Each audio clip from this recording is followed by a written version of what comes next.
that. Damn, we're smooth.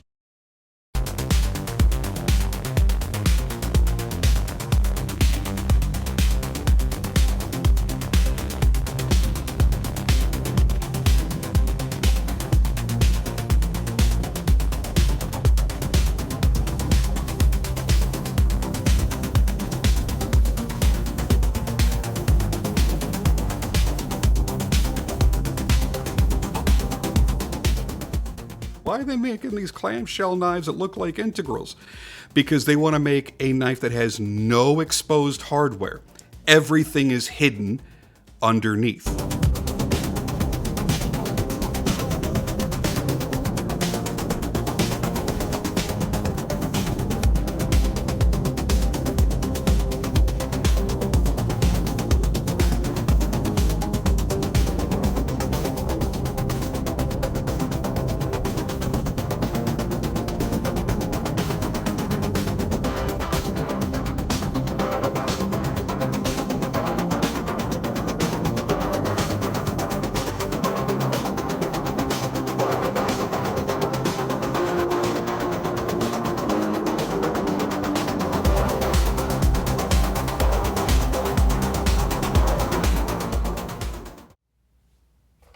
I think by now you guys all know what that logo means. That means it's time to look at a Remette knife and be wowed at an incredible design and masterful machining. This is the Remette RT WK1. Oh, no. Make a name, not random letters. I hate that. It needs to have a name. Maybe you and I can come up with a name by the time this video is over. Anyway, we're going to go ahead and open this bad boy up, get it out.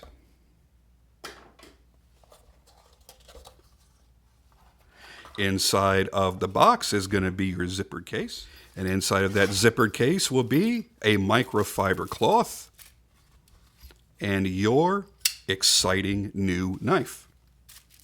Now, why do I say it's exciting? Well, first, it is a flipper with thumb studs, so that satisfies most everybody out there. Guys like me that absolutely love flippers. You have the perfect detent and a ridiculously smooth and fast action. And those that prefer to flick off of a thumb stud or slow roll off of a thumb stud, you can certainly do all of that here in one knife. Now, let's get to the fun stuff. This right back here, that is a special spring-loaded lock. Now, why do I need a lock? Because this knife has a hidden secret. This is not an integral, even though it looks, when you look at it from the back, as if it's an integral. Because this has an integral clamshell cover. Yes, just like what we've seen with Remette Knife. Now keep in mind, Remette Knife does it in the $400 range. Keep that number in the back of your brain. So we're going to unlock this, and you have to hold it down because, like I said, it's spring-loaded so that it does not accidentally unlock in use, because you don't want this to open up while you're using it. You could get hurt. So it automatically locks, so it's a safety feature. So if I unlock it and I give it just the right amount of pressure, I can swing this off.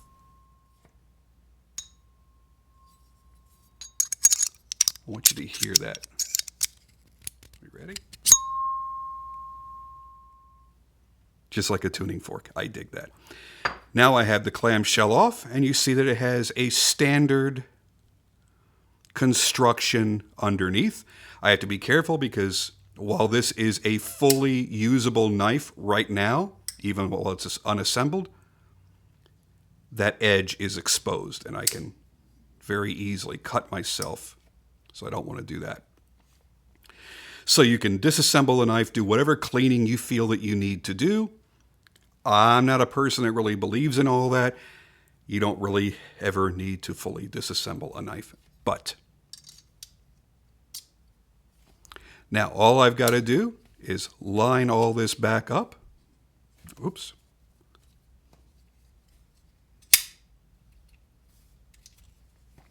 Once I slide it back into place, this automatically locks again.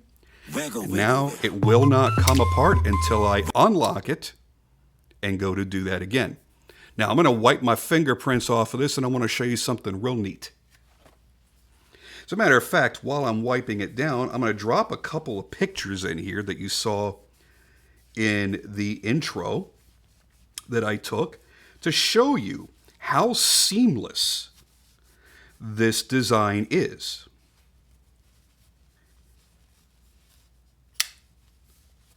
The fitting of how that frame goes together is nearly imperceptible. And where the line is, where it has to be in order to make this work, they have worked that into the design of the knife, so it just looks like something aesthetic. Instead, that is the part where your two individual components meet, and you almost can't tell it. I think that is brilliantly done. The engineering of this knife is fantastic. And that's why you're going to spend more on this than many of the Remettes that I have shown you recently.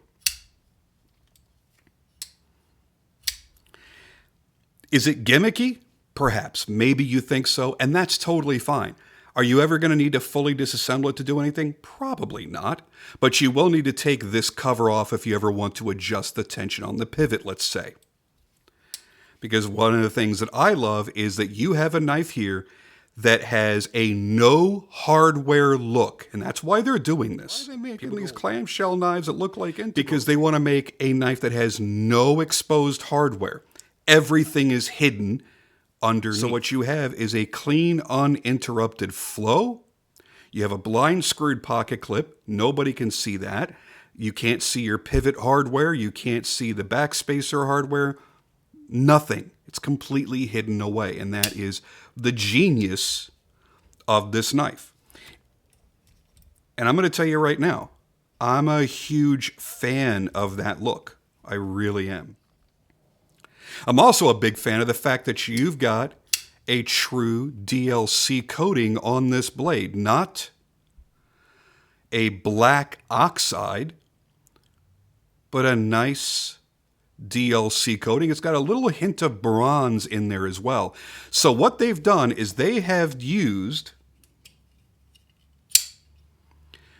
their chameleon rainbow iridescent blade finish, that frosting finish that has an interesting play of color, and then done the DLC over that. So you have both finishes in one, making this a completely unique blade finish unto Remette. It's very, very well executed. This won't look like anything else in your collection. In some lights, it will look like a dark charcoal gray frame with a black, kind of silky, smooth blade. And then it will morph a little bit to almost a chocolate brown look in the handle and a deep, deep bronze in the blade. It is wild, and it's really, really sexy. Let's talk about the specs very quickly here. What we're looking at is an overall length of 8.07 inches with a blade length of 3.46, so just a hair under 3.5 inches. Your handle length is 4.72 inches. Your blade thickness, your blade stock is 140 thousandths of an inch thick. Your overall thickness of the handle from one end over to the pocket clip is just a tick over 1/2 inch. It is 530 thousandths of an inch, 0.53 inches. The overall weight is 5 ounces. Your blade material is M390 that's running at a 59 to 61 Rockwell hardness. Yeah. A nice flat grind on there. And one of my favorite features is an elongated harpoon that's been very nicely swedged I'm a big fan of that personally. So you have this dark charcoal gray for the handle and the black DLC for the blade, giving you a wonderfully unique look. Oh, and that action, by the way, it's not drop free where once you release the lock, it automatically just goes sunk.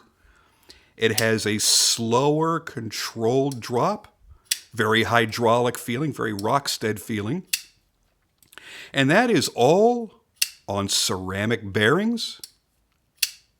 And you have the strength and the reliability of a classic liner lock inside. All of the hardware inside of the knife and your thumb studs are titanium. Everything on the outer frame is titanium. This shell, the internal frame, everything titanium. So you are getting the premium materials, the best of everything. And I love the milling details. Not only do they look really cool and adds kind of a space age hot rod look to it, but it grabs, when I'm gripping down on the knife, it's grabbing onto my skin like jimping. This is really, really friggin' awesome. Remette did an amazing job. I am so happy to see the things that Remette has pulled off over the past year or year and a half. Really, truly awesome knives. And they're doing it for prices that are far lower than everybody else. And that's also a very exciting thing. So you can tell very easily that I like this knife. What do you guys think of it? Let me know in the comments down below if this futuristic sci-fi looking knife is right up your alley, or if you prefer something a little bit more classically designed.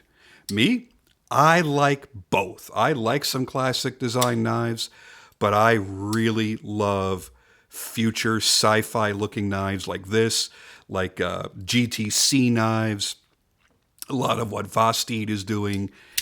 I really enjoy that look from time to time. And yeah, they did a great job on this one, man. And I just want to play with it all day, the way the action feels. It's just one of those knives that you would thoroughly enjoy visually, ergonomically, and action-wise. There's nothing that I could pick apart on this that I don't like. And that's really weird for me. I can almost always find even the smallest thing that I don't like. And I like everything about this. Anyway, that's my thoughts on... Okay, you know, I don't like the name. So get ready to say the name again. I don't like WK1. I just don't. Man, name this after something cool. Put a name on it, Remette. Please, put a name on it. If you do I know you can't change it on this one because that's going to possibly hurt your sales because it's bad for SEO. But if you ever do a version 2, don't call it the WK1V2. That'll really piss me off. Give it a cool name, man. Put a cool name on it and then reintroduce it. And let everybody know that this is the new, updated, streamlined version of the RTWK1 with a cool, slick new name that everybody can actually remember. But that's just my personal opinion. What do I know? I'm out of here for now, guys. Thank you, as always, for joining me. I really, really do appreciate it. If you liked the video, please click like. And please, if you're not subscribed, oh my God, just do it already. Algorithms on YouTube matter more now than they ever have in the past. So that stupid clicking of the like button and subscribing makes all the difference in the world to channels like mine. So please do it. I'll see you guys later.